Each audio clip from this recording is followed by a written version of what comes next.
Gimana? Ketemu Allah nggak barusan? Nggak sadar ya? Karena dunia kita masih dunia begini, dunia tembok nih. Kalau ahli-ahli rohani, dia sudah melihat Allah dengan ruhnya. Ahli-ahli kolbu memandang Allah asma dan sifatnya. Ahli-ahli dalil memandang Allah dalilnya. Nah, tinggal kita nih, kita yang mana nih? Nabi Ibrahim kok lebih senang berdua sama anaknya daripada bercengkrama bermunajat kepadaku. Allah Maha tahu isi hati, tapi Allah ingin menguji hatinya, hati si hambanya. Maka dikirimlah wahyu lewat mimpi.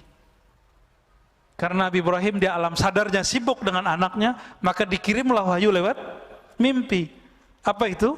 Beliau menyembelih anaknya. Ini yang jarang diekspos orang. Apa sebenarnya kejadian di sini? Ini bab ghairah, bab cemburu. Allah itu tidak ridho jika lagi sholat, lagi zikir, lagi jalan, lagi cari rezeki, lagi berumah tangga, di kolbu kita ada selain Allah. Silakan nikmati pernikahan, nikmati fasilitas-fasilitas dunia, nikmati antum populer, nikmati pujian orang, nikmati. Tapi lihatlah Al-Mun'im. Untuk teman-teman yang menonton kajian ini, jangan lupa bersalawat kepada Nabi kita Rasulullah Muhammad sallallahu alaihi wasallam. Allahumma salli ala Muhammad wa ala ali Muhammad. Allah itu selalu cemburu. Allah itu pencemburu. Wa innal mu'min yughar. Seorang mukmin pun pencemburu. Tapi cemburunya Allah beda dengan cemburunya mukmin. Cemburunya mukmin beda dengan cemburunya munafik. Cemburunya munafik beda dengan cemburunya kafir. Wa ghairutullahi ta'ala, gairahnya Allah tidak diartikan gairah syahwat, tapi diartikan apa? Kecemburuan. Kecemburuannya Allah Ta'ala ayyatil abdu al-mu'minu ma harramallahu ta'ala alaih. Di saat seorang hamba mendatangi melakukan sesuatu yang ia larang, maka Allah cemburu. Dan setiap hari kita sudah membuat Allah cemburu. Ini ilustrasi aja, bukan mau menyamakan Allah dengan makhluk. Kalau pasangan kita cemburu sama kita gimana? Kata sahabat kita tadi, terkoper udah di luar aja tuh. Ya, ya. Alamat apa? Pintu nggak dibukain, suruh kembali ke bapakmu. Lo kebalik. Ini yang terjadi kalau orang cemburu. Zaman-zaman perempuan-perempuan atau laki-laki agresif, dia cemburu dengan kekasihnya diganggu orang, digoda orang. Itu yang dimarahi pertama kali kekasihnya atau orang yang ganggu, menggoda. Yang menggoda, maka adalah muncul istilahnya dilabrak, gitu ya. Tahu dilabrak gak? Ya langsung ditabrak aja langsung ya. Mana nih yang ganggu kekasih kita nih? Datengin dia, hantam dia langsung. Ya kata-katain langsung, dilabrak namanya. Kenapa? Sang kekasih tidak rela ada sesuatu selain dirinya di dalam kolbu kekasihnya. Maka disebut wa annal mu'min yughar. Seorang mukmin itu juga cemburu. Cemburu ini kalau dalam dunia materi disebut iri, dengki. Orang Betawi nyebutnya sirik loh, gitu ya. Sirik pakai bukan SY, tapi pakai sin. Oke? Iri dengki.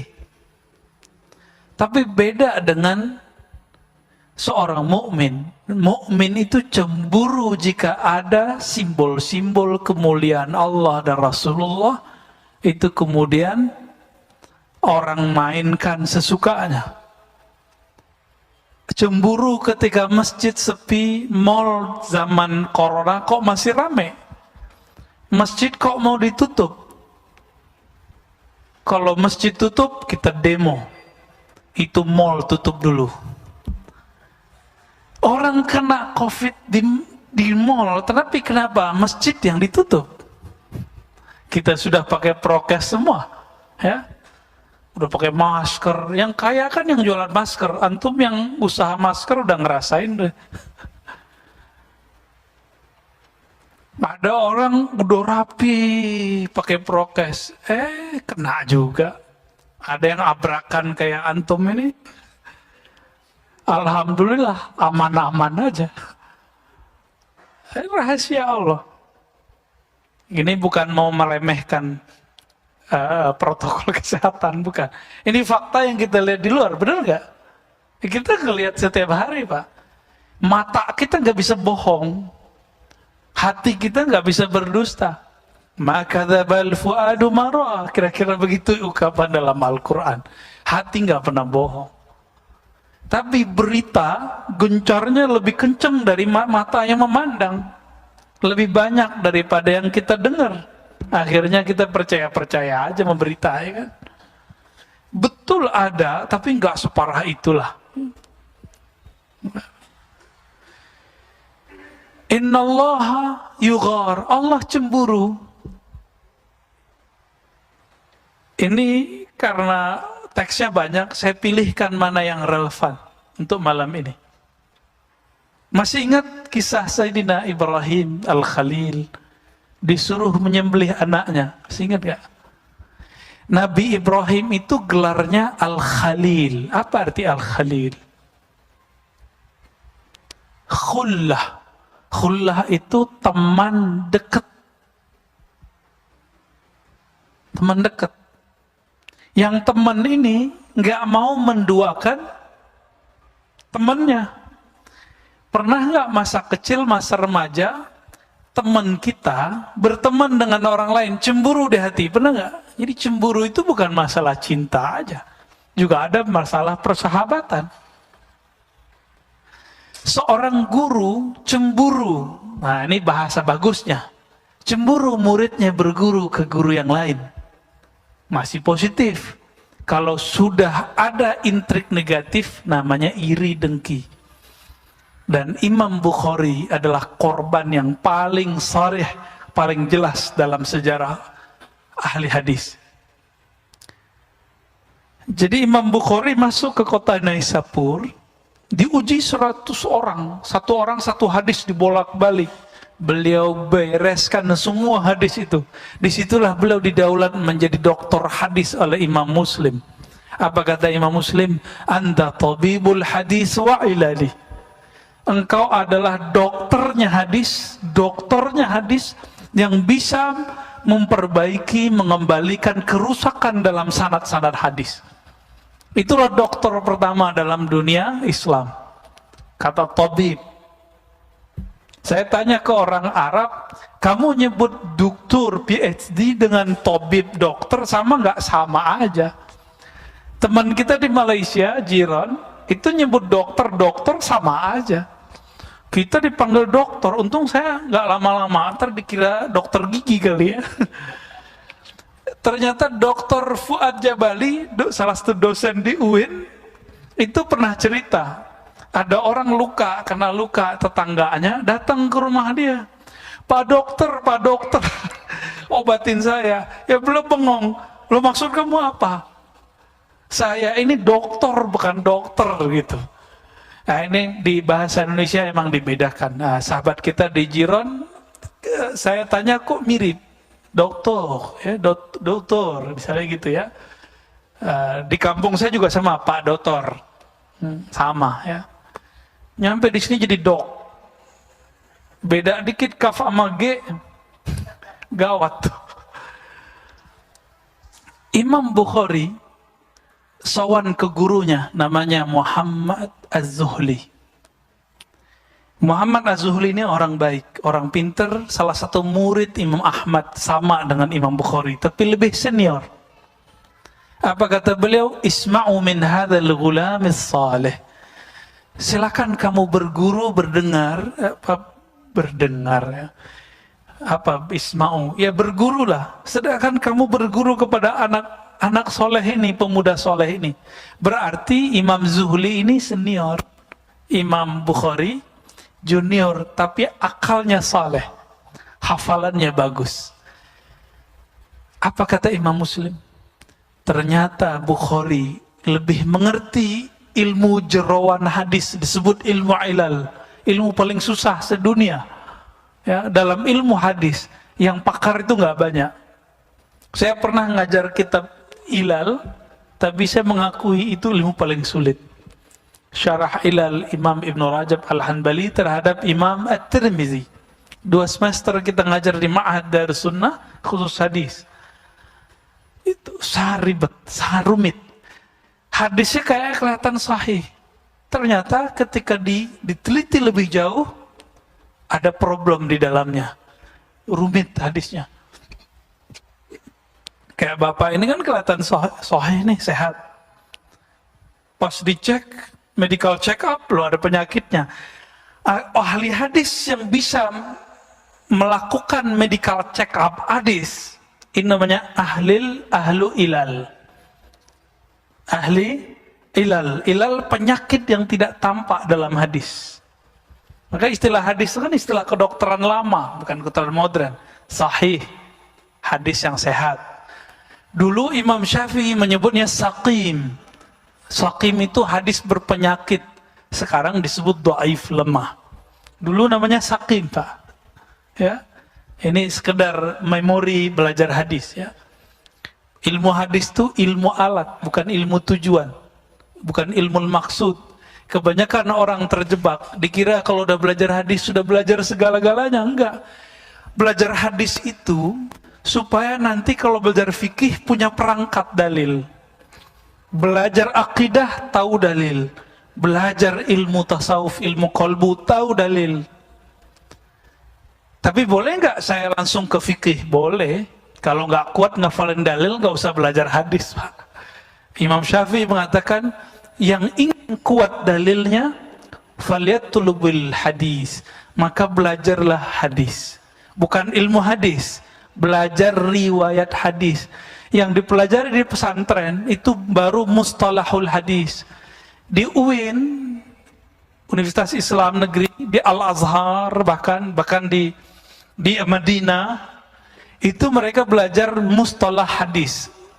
Kemudian belajar takhrij hadis, meneliti sumber hadis. Tapi mereka tidak belajar riwayat hadis. Maka dokter-dokter di kebanyakan, mohon maaf ya, Universitas Islam itu bukan dokter riwayat sanad, tapi itu dokter ahli keilmuan mengenai hadis. Ibarat dokter, ada dokter yang praktek sama dokter yang cuma dosen, beda nggak? Yang bagus dia dokter praktek plus dia seorang dosen. Oh, itu cakep. Nah, di Indonesia yang terlembagakan dengan baik itulah ma'hadnya Allah yarham Syekhuna Ali Mustafa Ya'qub. Dikhatamkan di situ Ma'had Darus Sunnah namanya. Kutubus Sittah, kitab 6 hadis, kitab pokok. Tapi anak-anak di situ, ustadz di situ nggak ada yang belagu merasa sok ustadz sunnah, itu nggak ada. Bukhari, Muslim, lewat sama dia, baca di semua. Dan saya nggak yakin juga orang yang ngaku nge-brand dirinya ustadz sunnah itu khatam Sahih Bukhari Muslim. Nggak yakin juga. Hadis arba'in aja pasti ada yang lupa, padahal 42 hadis doang. Jujur aja, ya nggak apa-apa. Allah suka orang yang jujur. Imam Bukhari ini kemudian majelisnya tadinya cuma berapa orang, tapi karena yang datang Imam Muslim ini setara Imam Zuhli tadi ilmunya. Karena dia berguru ke Imam Bukhari, langsung keilmuannya naik. Terjadi percepatan keilmuan. Lah, di situ ada Imam Firabri, periwayat Sahih Bukhari, dan banyak. Akhirnya banyaklah orang ngaji ke Imam Bukhari, penuhlah masjid sampai keluar-luar. Sepilah masjid ahli hadis yang ngetes tadi 100 orang itu. Salah satunya Imam Az-Zuhli. Kualat? Enggak juga. Maka adalah pembisik-pembisik setan-setan berwajah penuntut ilmu hadis, pelajar hadis, bisikin, Tuan Zuhli, kenapa ente diam? Itu Bukhari bukan orang benar. Ente bilang dia orang sahih, saleh. Enggak, dia mengajarkan akidah yang salah. Dia mengatakan bahwa Al-Quran makhluk. Kalau sekarang kan tema gitu nggak penting. Dulu itu penting, Pak. Karena gurunya mereka, Imam Ahmad, disiksa lebih dari 10 tahun di penjara karena persoalan Quran makhluk atau tidak. Sekarang kan orang nggak ngerti persoalan ini. 14 tahun lamanya Imam Ahmad menanggung beban itu, disiksa, ditelanjangi, digebukin, ya, nggak dikasih makan, nggak dikasih tempat tidur, 14 tahun. 218 sampai 232. Lamanya beliau merana itu, ya. Tersiksa. Maka Imam Zuhli itu trauma. Dia ingat kisah gurunya, tapi beliau, karena setan ini kan berlapis-lapis, bisa berwajah santri, bisa berwajah penasehat, bisa berwajah teman, bisa berwajah kiai. Hati-hati, dia pinjam lidah orang, karena setan mengalir dalam setiap lidah, setiap darah. Di lidah ada darah, maka dia ngalir. Maka beliau, puncaknya, pendek cerita, mungkin tidak tabayun, mengajak orang-orang untuk menghakimi Imam Bukhari. Oh, desas-desus lagi. Muncullah kemudian provokator ingin membunuh Imam Bukhari. Sampailah satu sore, Imam Muslim bawa kuda, bawa onta. Di situ ada perlengkapan lengkap. Apa kata beliau? Wahai guruku Muhammad bin Ismail al-Bukhari, tolong engkau malam ini pergi dari negeri kita. Nangis beliau bicara. Kenapa? Karena malam ini mereka akan membunuhmu diam-diam. Imam Al-Bukhari sambil menangis beliau melepas gurunya. Maka Imam Bukhari pun habis selesai maghrib, sudah gelap semua tempat di situ. Maka beliau pergi nyamar jadi orang biasa. Di perjalanan itu lamanya bukan main, dari kota Naisapur sampai kemudian ke kampungnya Uzbekistan. Ya, lumayan lama itu, Pak. Ya, kalau sekarang dari sini ke Surabaya lah. Jauh nggak tuh? Pakai mobil aja gempor gitu, Pak. Gimana pakai onta? Tapi Allah selamatkan beliau. Nah, ini terjadi kecemburuan guru. Mursyid bisa cemburu dengan mursyid, ustadz bisa cemburu sama ustadz. Ini mohon maaf nih Pak pengurus ya. Mohon maaf. Antum pernah kasih ustadz di sini ngajar 2 time. Terus ada ustadz lain ditambahin 2, dia dikurangin jadi 1. Itu si ustadz kalau kolbunya nggak beres, dia bisa cemburu. Cemburunya berubah menjadi iri. Hati-hati. Maka kalau ingin mengurangi jadwal seorang ustadz, tolong si komunikatornya ini pinter-pinter ngomong. Ya Beb ya. Kalau Habib ngomong aman. Saya Habib Fulan, nah aman insya Allah tuh. Nggak berani dia ngelawan Habib ntar. Tapi kalau ngomong si Indra, oh habis dia. Yang ngomong Adit, habis dia ntar. Bisa tersinggung Pak. Bisa tersinggung. Tapi Imam Ghazali dulu memberikan tips. Jika muridmu ngaji kepada guru yang lain, majelismu sepi, lalu majelis yang lain Allah ramaikan, janganlah iri dan dengki. Cemburu boleh, iri dengki nggak boleh. Kenapa? Katakan di situ, alhamdulillah ya Allah, bebanku berkurang. Sekarang bebanku diambil oleh temanku si Fulan. Terima kasih ya Allah. Gitu. Siapa yang ngajarin? Imam Ghazali. Imam Ghazali itu pernah mengalami cemburu ketika muridnya rame ngaji ke orang lain. Kalau bahasa orang iri, murid gue diambil. Kalau bahasa orang cemburu, Gimana? Muridku berpaling. Nah, beda kan bahasanya? Pilih mana, Pak? Nggak usah dua-duanya. Nggak usah dua-duanya, capek kita. Ya, yang bolak-balik hati siapa? Allah. Allah yang gerakin dia ke sono. Ilmu itu amanah. Sebagaimana orang berduit wajib menunaikan zakat harta, maka orang berilmu wajib menunaikan zakat ilmu. Wajib dia ngajar. Ngajar itu zakat ilmunya. Itu wajib hukumnya itu. Kalau enggak, ya kena dam dia secara rohani. Ya, disebut dalam hadis Nabi, ya. Man katama ilman, siapa yang menutup, mengunci ilmunya, enggak mau ngajar, aljamallahu bilijamin minan nar, maka Allah akan cambuk dia dengan cambuk dari api neraka. Allah pukul dia dari tongkat dari api neraka. Mau? Kan enggak mau. Tapi jangan ajarkan sesuatu yang kita enggak tahu. Ajarkan yang kita tahu, ya.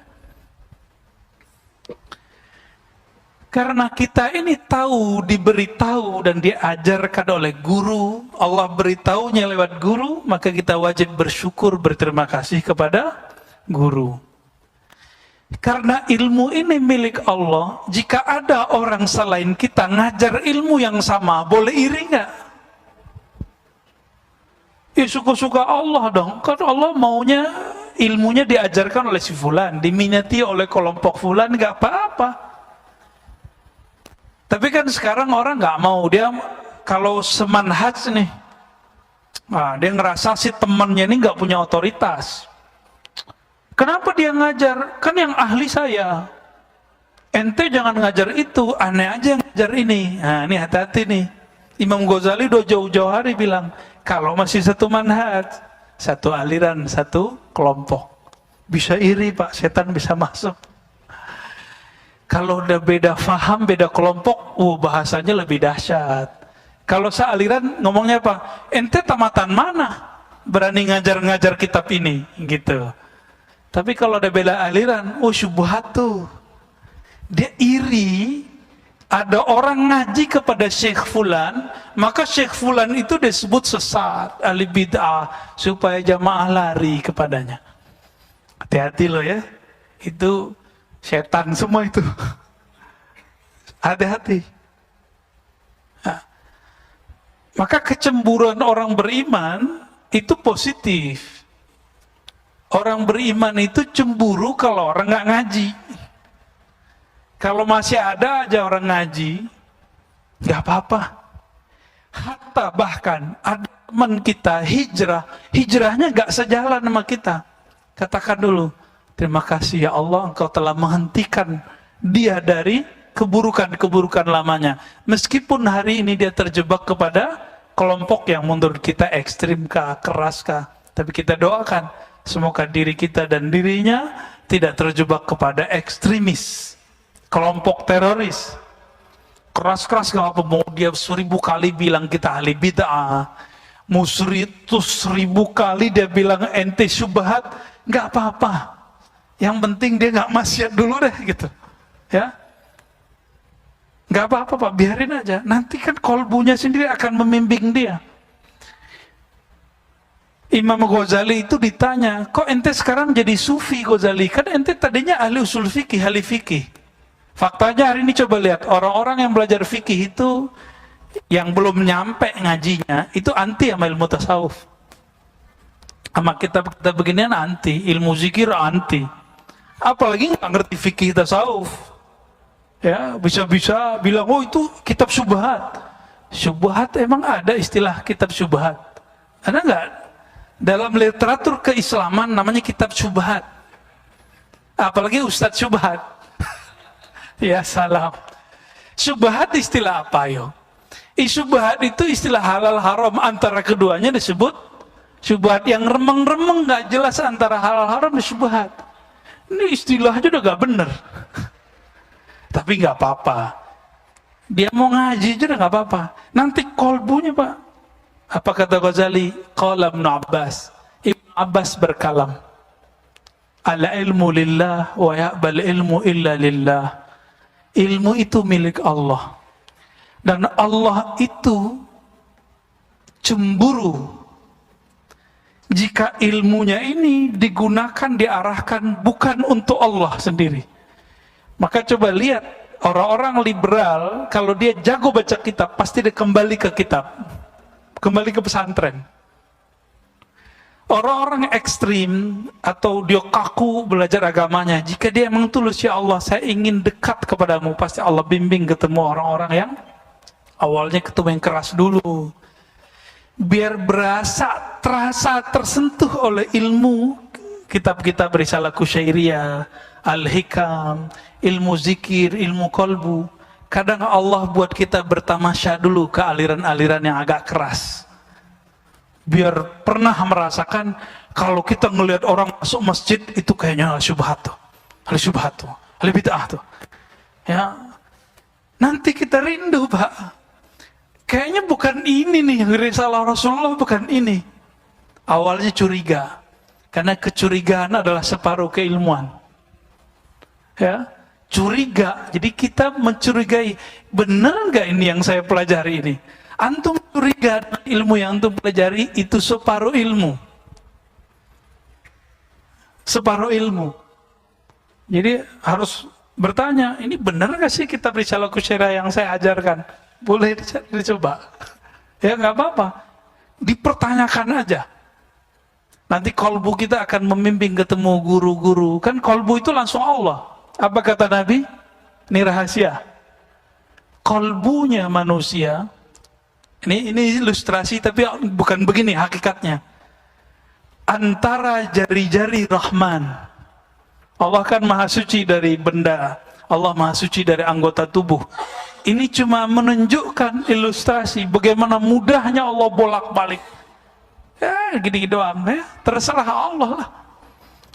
Maka kalau ingin berinteraksi dengan Allah, bertanya kepada Allah, tanyalah kepada kolbu, yang mana Allah membolak-baliknya setiap saat, yang mana Allah setiap saat memandangnya. Memandang kolbu, memandang kepada gerak-geriknya Allah Subhanahu wa ta'ala. Itu yang namanya istikharah, Pak. Jadi selama ini istikharah ngapain? Ngapalin doa ya? Baca terjemahan gitu. Bukan itu. Istikharah itu menanya kepada Allah. Karena Allah nggak bisa ditelepon pakai Telkomsel, XL, apalagi nggak bisa ditelepon pakai WhatsApp dan Telegram. Telepon, kalau bahasa Arabnya kan ittisal, ya. Ternyata ittisal atau wusul itu sudah ada dalam teks ini, namanya wusul. Bagaimana cara berinteraksi kepada Allah sudah ada dalam di sini. Ada jalannya, ada channelnya, ada pulsanya juga, Pak. Ada semua. Masa interaksi sama manusia harus bayar pulsa? Antum interaksi dengan Allah nggak ada pulsanya, nggak ada modalnya, ada modalnya. Kita jatuh cinta dengan seseorang, habis nggak waktu komunikasi sama dia? Habis. Berkorban nggak duit sama dia? Itu antum yang sudah menikah sekarang, menghabiskan waktu kerja untuk menghidupi pasangan. Benar nggak? Atau sebaliknya, kadang ada suami yang bekerja, ada istri yang bekerja, atau sama-sama bekerja. Ngapain itu? Kan berkorban semua. Ada yang karena dia cinta dirinya, ada yang karena dia cinta kepada pasangannya. Allah cemburu. Maka kembali ke kisah Sayyidina Ibrahim. Sayyidina Ibrahim ada dua riwayat. Satu, beliau diperintahkan berkhitan umur 80. Di riwayat kedua, di umur 120-an. Tua ada nggak tuh? Ada yang umurnya 80? Nggak boleh ke masjid sama anaknya ya. Ya, rentan. Sayyidina Ibrahim, anggaplah beliau umur 80, menunggu sang anak. Tapi Sayyidah Sarah, itu sudah dicap orang kampung, istrinya Ibrahim mandul.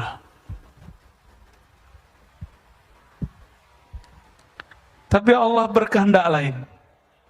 Dikirim Jibril, Mikail, nyamar jadi seseorang, Nabi Ibrahim nggak ngeh, memandang masih dengan mata fisik. Buru-buru beliau masak itu kebuli. Kalau sekarang kebuli Pak, nggak tahu kalau dulu apa. Dihidangkan. Kalau antum ini aneh kasih kebuli mau nggak nih malam ini? Atau nasi goreng Aceh? Tuh bosnya tuh. Mau kan? Mau ya? Pasti mau. Tapi kalau malaikat mau nggak? Malaikat butuh makan nggak? Nggak butuh. Ketika dihidang, mereka mengatakan, kami nggak makan. Baru Nabi Ibrahim merinding dari ujung rambut, bagian tangannya, kirinya, kakinya, rambut, semuanya merinding. Dia baru sadar. Siapakah ini? Baru kolbunya, sirnya berbicara di depannya malaikat. Benar. Mereka ngaku sebagai malaikat. Jadi kadang-kadang tamu yang datang ke kita bukan manusia Pak, bisa jadi. Kadang-kadang ini rahasia nih juga nih. Yang datang pengajian sama kita juga bukan manusia. Bisa jadi begitu. Sotoy enggak sotoy, dalilnya ada di Quran, ada di sunnah. Kalau di hadis lebih banyak. Ya. Wa innal malaikata la tada' ya. Ajnihataha ridham bima yatlub. Sesungguhnya malaikat itu melebarkan sayapnya kepada penuntut ilmu karena ridho kepada apa yang dia tuntut. Jadi antum yang kena hujan, kena angin, masuk angin, lagi pakai motor, pakai mobil. Biasanya yang pakai motor tuh berasanya lebih kuat. Akan terasa tuh getaran-getarannya, apalagi pas lagi jalan hujan. Kalau pakai mobil ya begitu deh. Nggak kerasa biasanya ya. Nabi Ibrahim kemudian diizinkan untuk menikahi budaknya, diangkat jadi istri Sayyidah Hajar. Hamillah. Di saat hamil itu Sayyidah Sarah walaupun awalnya ridho, cemburu juga. Orang cemburu tuh nggak mau diduain. Terjadilah pemisahan antara Sarah dengan Hajar. Begitu orang cemburu Pak. Jadi Allah itu ingin menunjukkan kecemburuannya. Nah, dibuatlah skenario kecemburuan Sarah dengan Hajar. Maka Allah perintahkan Hajar dibawa ke satu kampung namanya Bakkah, yang sekarang kita sebut Mekah. Baru sampai Allah perintahkan lagi, Ibrahim tinggalkan anak istrimu. Nah, gimana tuh Pak? Kalau kita jadi nabi kayaknya langsung kafir kali ya. Nggak terima, nggak mau jadi nabi gitu. Nggak mau jadi wali. Kita pasti bilang, masa sih agama kok begini? Pasti kita ngomong begitu. Ya, beragama nih kayaknya ribet. Antum bisa bayangkan, ketika udah ditunggu-tunggu, nggak boleh juga ditungguin. Misah, udah gede, beliau sering bermain. Allah melihat Nabi Ibrahim kok lebih senang berdua sama anaknya daripada bercengkrama bermunajat kepadaku. Allah Maha tahu isi hati, tapi Allah ingin menguji hatinya, hati si hambanya. Maka dikirimlah wahyu lewat mimpi. Karena Nabi Ibrahim di alam sadarnya sibuk dengan anaknya, maka dikirimlah wahyu lewat mimpi. Apa itu? Beliau menyembelih anaknya. Ini yang jarang diekspos orang. Apa sebenarnya kejadian di sini? Ini bab ghairah, bab cemburu. Allah cemburu kepada Nabi Ibrahim yang mulai sibuk dengan anaknya. Sebagaimana Sarah sibuk juga mulai cemburu kepada Hajar. Yang Hajar tiap hari ditanya-tanya sama suaminya, kenapa deh lemes deh? Antum coba aja umroh, istri lagi hamil, pasti dimanjain tuh ya. Giliran brojol aja anak, wah, cuci sendiri, anterin sendiri, cari makan sendiri. Begitu emang, ya. Taib. Anak sudah dewasa, disebut sa'yu, sudah bisa kemana-mana, bahkan sudah bisa bantu orang tuanya, sudah terlihat nur kenabian dalam dirinya. Allah pun masih uji. Apa ujiannya? Lewat mimpi disuruh Nah, ini kalau ada orang hari ini begini kan antum nggak akan percaya bahwa wahyu itu awalnya adalah mimpi. Wahyu itu awalnya adalah mimpi. Maka wali-wali Allah diangkat pertama kali lewat mimpinya. Allah berkomunikasi kepadanya lewat mimpinya. Hari ini orang nggak percaya apa sama mimpi. Udah terjajah pikirannya dengan kata-kata yang tidak benar. Mimpi itu bukan tidur. Itu kan yang dikatakan oleh penasihat Al-Aziz di masa Yusuf alaihi salam. Adghasul ahlam. Enggak. Yusuf mengerti. Nabi Yusuf alaihi salam mengerti. Ini bukan bunga tidur. Maka Imam Bukhari mengkhususkan satu bab ta'birul manam, ta'birul ru'ya, bab ta'bir mimpi. Ada babnya. Dan Nabi membuat majelis setiap ba'da subuh setoran mimpi. Khurafat nggak Rasulullah tuh? Antum berani bilang Nabi khurafat? Maka siapapun hari ini yang meremehkan mimpi-mimpi para wali, antum berhadapan dengan Rasulullah. Imam Ghazali dalam kitab Kimia Usa'ada mengatakan, man ankara ru'ya ankara asla al-wahyi. Ini terjemahan dari Persianya. Itu kan bahasa Persia aslinya. Siapa yang ingkar kepada kebenaran mimpi, maka dia telah ingkar dengan asal wahyu. Tapi ingat, mimpi yang dijadikan dalil hanya mimpi para nabi. Adapun mimpi para wali hanya menjadi kabar gembira, tidak boleh dijadikan dalil. Tolong diingat-ingat. Maka kalau bertentangan mimpi dengan dalil yang sharih, yang jelas, kita skip mimpinya. Kita dahulukan dalilnya. Tidak kita ingkari, tapi kita taruh aja. Nah, kitab ini ada beberapa mimpi di sini. Cuma kalau saya sebutkan takut jadi fitnah. Mimpi bertemu Allah, kan lagi rame kemarin. Ya, ada di sini. Imam Yahya bin Mu'az Ar-Razi mimpi ketemu Allah. Imam Ahmad ketemu Allah.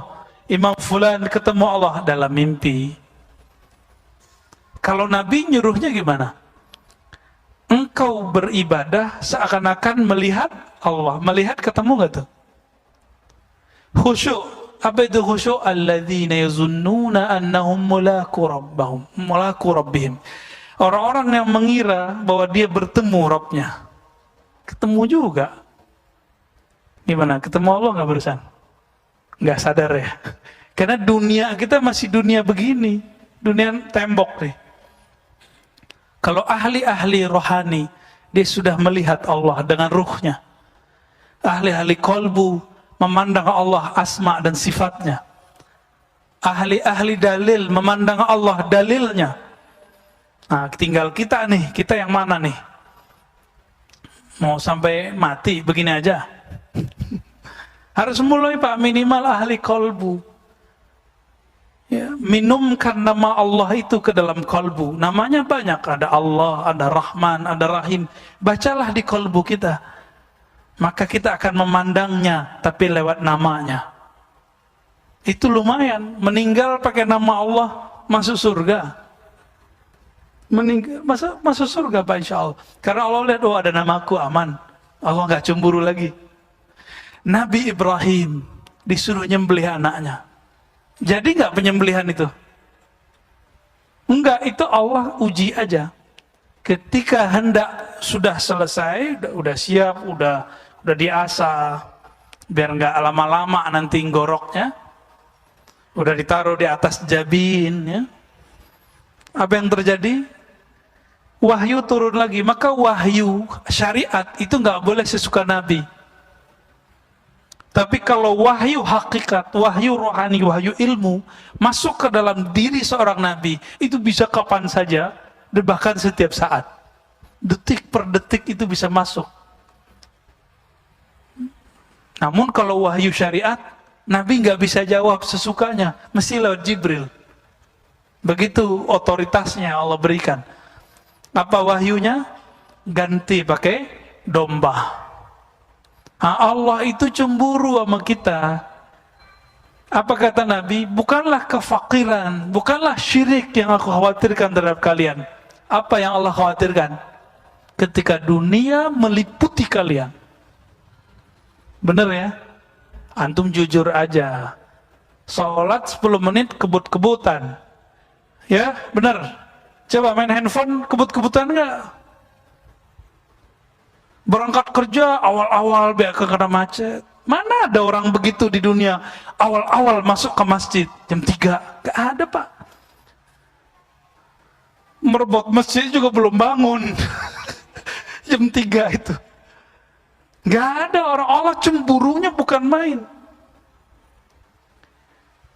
Cemburunya bukan main. Itu lama nonton. Giliran dibangunin sepertiga malam terakhir, jam 2 Allah sudah bangunin. Yanzilu Rabbuna, Allah turun. Jangan dibayangkan, kan Allah bukan benda. Maka turunnya bukan turun atas ke bawah. Itu maksudnya Allah dekat sekali ke hamba sepertiga malam terakhir. Hal min da'in, adakah yang doa? Ya Allah panggil-panggil tuh. Hal min mustaghfirin, ada nggak yang minta ampun yang ngerasa dosa tadi? Kita ada dosa nggak siang tadi? Coba kita ntar minta ampun ya. Sekarang kita minta ampun, ntar kita minta ampun niat. Kalau kita meninggal nih, antum meninggal nih, udah ketakutan aja dibilang gitu. Udah niat mau tahajud, maka Allah bangunkan nanti. Ketika bangkit di alam kubur, kita mintanya mau tahajud. Mungkar nakir nggak jadi nanya. Diselamatin itu. Mana sajadah, mana sajadah. Itu mungkar nakir kan nanti kalau nanya, kalau orang soleh itu kayak temenan, Pak. Kayak ngobrol di kafe gitu. Giliran dia nanya, man robbuk, baru kita sadar, ente mungkar nakir, sahabat gua nih, ya. Baru kita jawab, yang engkau tanya itu yang tadi saya sembah. Makanya orang-orang kalau meninggal syuhada itu nggak perlu diapa-apain kan, langsung Pak. Kenapa ada sahabat Nabi minta jubah yang sudah dipakai Nabi, baunya sudah, harumnya sudah lengket, keringatnya sudah lengket. Jubah bukan baju. Jubah itu mantel bagian luar. Nabi itu kalau jalan di satu tempat 5 menit tempat itu masih harum. Apalagi kalau jubahnya dipakai Rasulullah. Semua sahabat marah. Nabi habis diberi, terus pemberian itu diminta, Nabi tidak pernah menolak permintaan. Ya. Semua orang itu dianggap anak oleh beliau. Kalau ada anaknya minta, Nabi kasih. Nabi mengatakan begitu.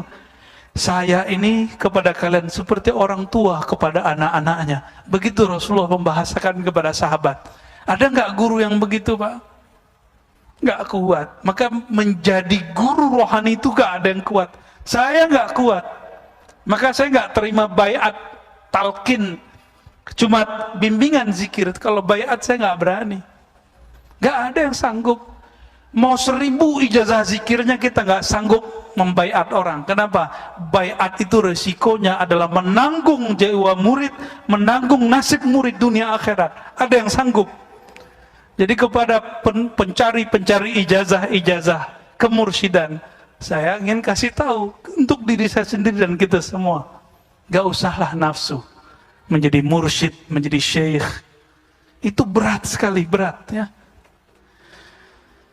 Allah Ta'ala terima ketulusan cinta kekasihnya Nabi Ibrahim, maka diganti dengan domba. Nah, sekarang kita nggak mesti nyembelih anak, Pak. Cukup sembelih sedikit aja, 2,5% dari harta kita. Ya, benar. Ya. Semoga Allah tidak cemburu kepada kita. Karena kalau Allah cemburu dengan anak antum, suami istri, itu diambil ntar. Diuji sakit. Cemburu dengan harta, cemburu dengan handphone, ntar hilang tuh. Ya. Tapi kalau Allah sudah tidak menguji lagi, berarti Allah sudah tidak percaya. Maka beruntunglah orang yang diuji, karena ujian itu adalah cinta. Innallaha idza ahabba qauman ibtalahum. Allah jika cinta satu kaum, seseorang, maka Allah akan uji cintanya. Benarkah cinta orang ini? Maka kita meminta, ya Rabb, tolong loloskan kami dalam ujian-ujian cintamu. Allahumma ya Rahman ya Karim ya Azim. Ya Allah, Nahnu nas'aluka hubbak. Ya Allah, kami meminta cintamu, cinta makhluk yang paling mencintaimu, yaitu Nabi Muhammad sallallahu alaihi wasallam. Warzuqnal amal alladhi yuballighuna ila hubbik. Ya Allah, berikan kami keistiqomahan mengamalkan satu amalan yang menghantarkan kami kepada Engkau. Amin ya rabbal alamin.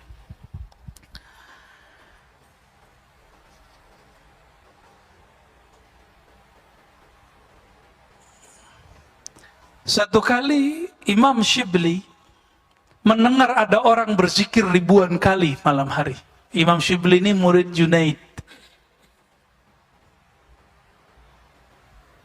Terdengar orang ini zikir sekian puluh ribu, 10.000 misalnya. Maka ketika malam beliau nggak tidur. Beliau zikir lebih banyak walaupun cuma satu angka dibandingkan tetangganya. Ada muridnya bertanya, "Ya Sayyidi, mata tastarih?" Wahai Tuan Guru, kapan engkau istirahat? Apa jawaban beliau? "Idza lam ara lahu zakiran." Jika tidak ada lagi orang yang berzikir sebanyak aku berzikir. Imam Shibli yang kita sebutkan tadi, beliau menyebutkan bahwa kecemburuan rohani itu terbagi dua. Ada ghairatul basyariyah ala nufus, kecemburuan manusiawi. Ada kecemburuan yang hakiki, yaitu ghairatul ilahiyah alal qulub awil anfas. Kecemburuan Allah Ta'ala terhadap kolbu yang tersita oleh selain Allah. Saya sering menyebutkan hadis Imam Muslim bahwa Allah yanzuru ila qulubikum. Allah memandang kolbu. Jadi kalau Allah sudah cinta sama kita, lalu kolbu ini terisi dengan selain Allah. Terisi dengan selain Allah itu gimana? Bahkan antum merasa pinter aja, nanti diuji kepinterannya. Sampai hilang rasa pinter itu. Pinternya nggak hilang. Rasa pinter, keminter ini bahaya. Beruntung kalau masih ada orang yang menguji kepintaran kita, sehingga kemudian kita merasa bodoh di hadapannya. Jadi Bapak Ibu, saudara yang mengasihi Allah, fillah, kalau masih ada orang debat kita beruntung. Kalau nggak ada orang lagi yang mendebat kita, dikhawatirkan kolbunya akan merasa jumawa. Kalau bukan saya nih yang ngajar, nggak rame. Kalau bukan saya yang debat nih, nggak bisa ngalahin. Kalau nggak saya turun gunung, nggak beres. Nah ini jumawa-jumawa ini bahaya nih. Ini mesti ada orang. Maka jangan-jangan musuh kita, anugerah kita. Orang-orang yang iri sama kita itu adalah tentara-tentara Allah yang Allah kirim untuk menegur kita semua. Jadi kalau ada ustadz, guru, pengurus masjid dikritik orang, nikmati aja. Perih sih ya, menikmati aja. Perih nggak Pak Bambang? Di kata-kata itu udah, telinganya udah biasa, ya, matanya udah biasa. Kalau dulu-dulu pasti jantungan, kaget. Tapi kalau sudah biasa kolbu itu, malah menganggap, oh ini teguran. Jangan-jangan emang kita punya penyimpangan. Antum disebut syubhat, jangan-jangan emang ada syubhatnya. Gitu. Jadi jangan kemudian senang dengan ada yang bela. Anggap saja keteguran. Semua yang terjadi di dunia, sepakat nggak kalau itu izin Allah? Sepakat. Maka tidak ada orang yang mengkritisi kita, kecuali itu Allah sedang menegur kita. Apakah membalas dengan cacian? Atau menerima, mengkoreksi kembali? Oh ternyata salah. Mungkin dia yang salah paham, bukan kita yang salah paham. Bisa jadi. Nah, bagian akhir di sini yang mau saya bacakan, ya. Imam Muhammad ibn Hisan, ya, itu meriwayatkan bahwa dia bertemu seseorang, orang itu berwasiat, ihzar fa'innahu khayur, hati-hatilah, Allah itu maha pencemburu, la yuhibbu ayyara fi qalbi abdihi siwa, Allah itu tidak ridho jika lagi sholat, lagi zikir, lagi jalan, lagi cari rezeki, lagi berumah tangga, di kolbu kita ada selain Allah. Silakan nikmati pernikahan, nikmati fasilitas-fasilitas dunia, nikmati antum populer, nikmati pujian orang, nikmati. Tapi lihatlah al-mun'im. Inilah yang harus kita lakukan. Ru'yatul mun'im. Melihat bukan nikmatnya, tapi yang kita lihat si pemberi nikmat. Yang kita lihat bukan orang yang membenci, tapi kita melihat wa ma tasyauna illa ayyasha Allah. Tiada yang berkehendak, kamu tidak berkehendak kecuali semuanya tunduk kepada kehendak Allah. Karena Allah berkehendak, cacian makian itu sampai kepada kita. Karena Allah berkehendak, pujian sampai kepada kita, maka kita pulangkan alhamdulillah ala kulli hal. Jika itu buruk, ya Allah, ini kembali kepada Engkau. Jika itu baik, itu kembali juga kepada Engkau. Namun karena kita punya adab, kita tidak kembalikan keburukan yang sebenarnya kecuali kepada diri kita.